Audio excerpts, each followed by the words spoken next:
Hi guys, welcome back to another video. My name is Nayoka. If you're new to my channel, welcome. Please remember to hit that subscription button and turn on your post notification bell. To my existing subscribers, thank you so much for your love and support. I appreciate you guys. Thank you so much. So today's video, we're going to be talking about how to find a job in Canada. So this video is for like anyone actually, but mainly I'm talking to my international students because I'm here for you guys, here with all the insights, here with all the info for you guys. So when you come to Canada fresh, you don't really know anyone, maybe just your family, or you came here by yourself.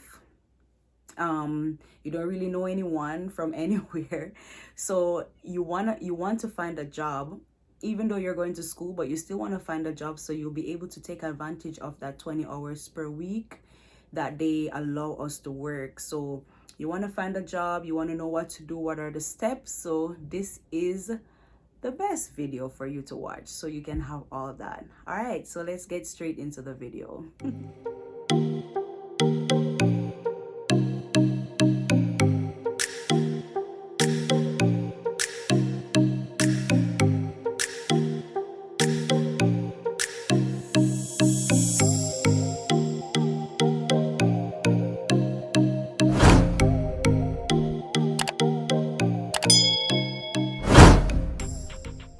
Okay, so you're new to Canada. You want to know what you need to do. What are the documents that you need to gather when you're going to find your first job? So my suggestion is, first thing that you need to get is your SIN. And what SIN stands for is Social Insurance Number. This is very important because when you're going to find a job in Canada, the first thing that they're going to ask you for is your SIN. So you want to have that handy so when you go to find your job, you have it handy to provide to them. All right. And also, the second thing that you need to get also is a bank account, because most of the jobs here, they have like direct deposit, so they will just pay you directly to your account. So if you don't have a bank account, then how are you going to get paid? So once you get your SIN, the next thing that you need to do is open a bank account. Now for students, it's good because you get what is called a student bank account. Once you're able to provide your study permit and your letter from your school saying that you're enrolled in a college, then you'll be able to apply for a student account. And that is some plus because now you don't have to pay monthly fees with the bank and all of that. So you want to make sure that you get a student account. They'll give you a credit card, but I believe that the limit on that credit card will be 500. I think that limit is perfect because you don't want to have like a 2,000 limit and then you're thinking, oh, I can use my credit card, but then you're not earning enough to pay off that debt. So 500 is good. I believe that was good. Well, for me, I got 500 and it worked perfectly for me. Okay, so the next thing that you need to get after your SIN and your bank account will be your work permit. No, your work permit and your study permit are two different documents. So I'm not sure if they're doing it like that right now, but when I first came to Canada, they gave me my work permit and my study permit at the same time. So when I was at the airport, went through immigration, they gave me all the documents that I needed at that time. If you don't have your work permit as yet, you might have to check with immigration or maybe check with the international department at your school to see what you need to do to get that co-op work permit. Now they might call it work permit, study work permit, or a co-op work permit. It's the same thing that allows you to work 20 hours per week. So with that, you need that document because when you go to find a job and you're an international student, that employer will ask you, okay, I want to see your work permit to make sure that you're eligible to work in Canada. So you need that.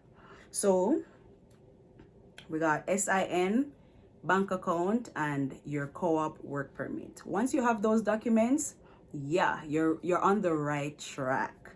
All right. So the other thing I would say is, if you don't have a LinkedIn account yet, it will be great for you to create a LinkedIn account.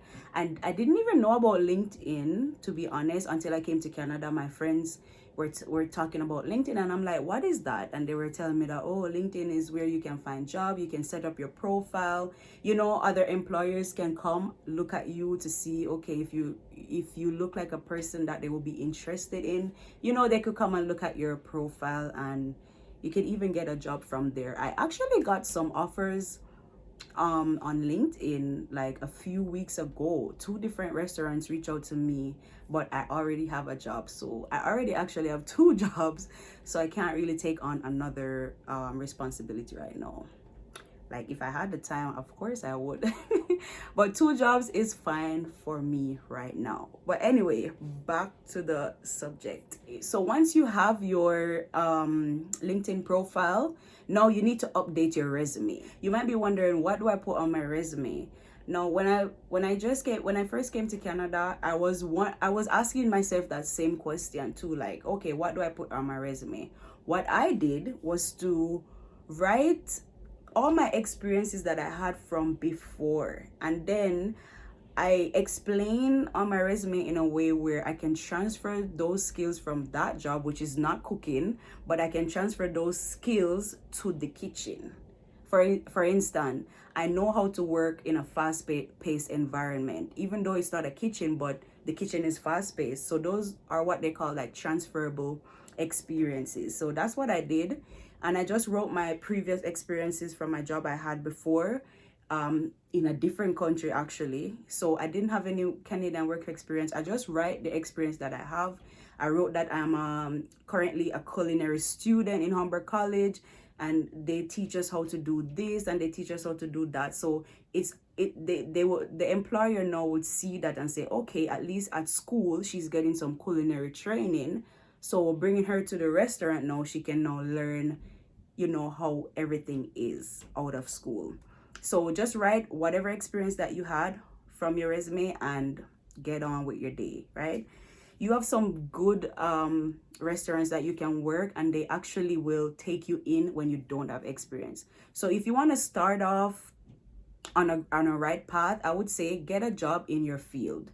Now there are other jobs that you can get, like you can work in you can work in a supermarket as a cashier. You can work as like packing the shelf, organizing the shelves and stuff like that. You can get those type of job, but I would suggest to try to get a job in your field. Like leave those jobs for if you cannot find a job at all, then you just resort to those jobs like fast food restaurant like McDonald's and Popeyes and those type of restaurant, fast food restaurants. You can try those. But try to get a job in your field first. Nowadays, it's actually easy to find a job online. There are many websites that you can use. Some popular websites are LinkedIn. You can actually find a job from LinkedIn. You can find a job on careers.ca, and you can find a job on Indeed. So Indeed was where I found my first job in Canada, and actually the first job that I found in Canada, that's the same job I'm working right now. So 2020 I started working at this restaurant, and I'm still working. I'm actually a supervisor now at the restaurant. And funny story, I didn't have no restaurant experience at all. Like I didn't even know what to do. The only experience I had was experience in class at school. So I went on the website, I saw the job opening, I applied. I didn't hear any answer from them. So I decided to call the restaurant. I called and I was like, hi, my name is Nayoka.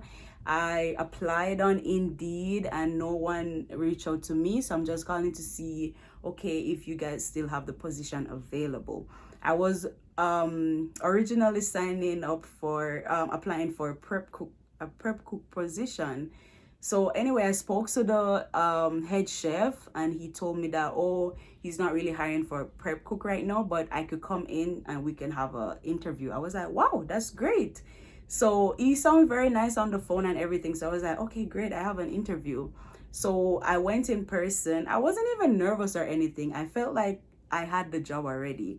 I spoke to him in person. That was the worst interview I ever had in my life. because I had to wear a mask, and I was kind of not nervous, but I was kind of like not expecting. I don't know what to expect, because looking at him talking to me, I can't see his facial expression. So I was thinking in my head, like, does he like me? Am I gonna get the job or something?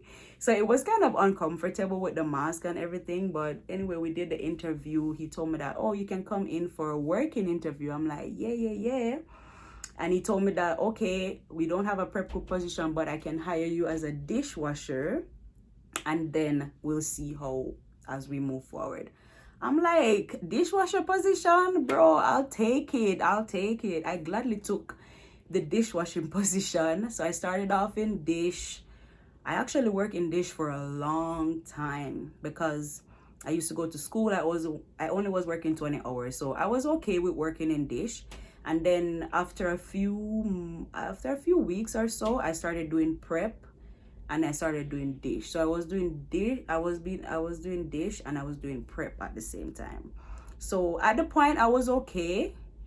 I wasn't really stressing about being a dishwasher too much, because I know already that, okay, I'm in the field, and I was okay. I was just going to school, so I'm like, let me just do this job, and then once I graduate, then I will be able to move up, or request to move from where I'm at. So I was being humble, and to be honest, humility is the greatest thing that you can have as an international student. Just be humble, be patient, because look at me today. I'm actually one of the supervisors at that same job, and I started in dish.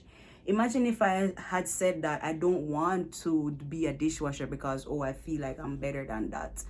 Like, I would have maybe found a different job with the position I wanted, but I mean, I wouldn't be able to like grow from scratch, and I'm really grateful for that.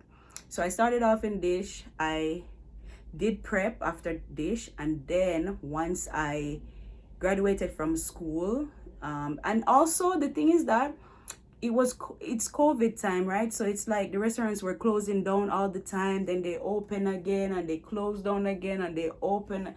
I'm telling you, the restaurant and the entertainment industry is really feeling this pandemic. It's really feeling it. I'm telling you. So like, with all the close down and opening and closing and opening, like, anyways, I don't want to get into that right now, but like, it has been a journey for me at my job. So I started from the bottom as a dishwasher, and now I'm at the top. Well, not at the top, but almost climbing the bar, because I'm already a supervisor. So yeah, so you just gotta stay focused.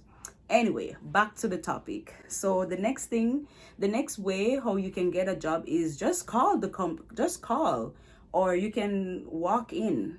If it's a restaurant, at this point, it's actually easy to get a restaurant job, because people are so frustrated about the closing down and all of that they just quit the job or try to find something else, maybe work from home or something. Or a lot of people get fired because they're not showing up to work. So in the restaurant field, you can easily get a job. So for all my culinary students, you can easily get a job at a restaurant. All you got to do is just call them or apply online, and then you'll be able to get a job. Do all the steps and everything, but it's easy.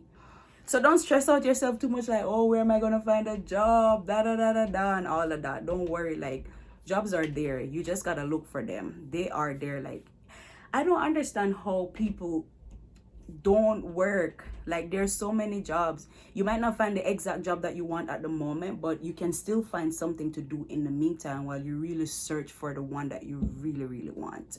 Before I end this video, I just want to put in this little point.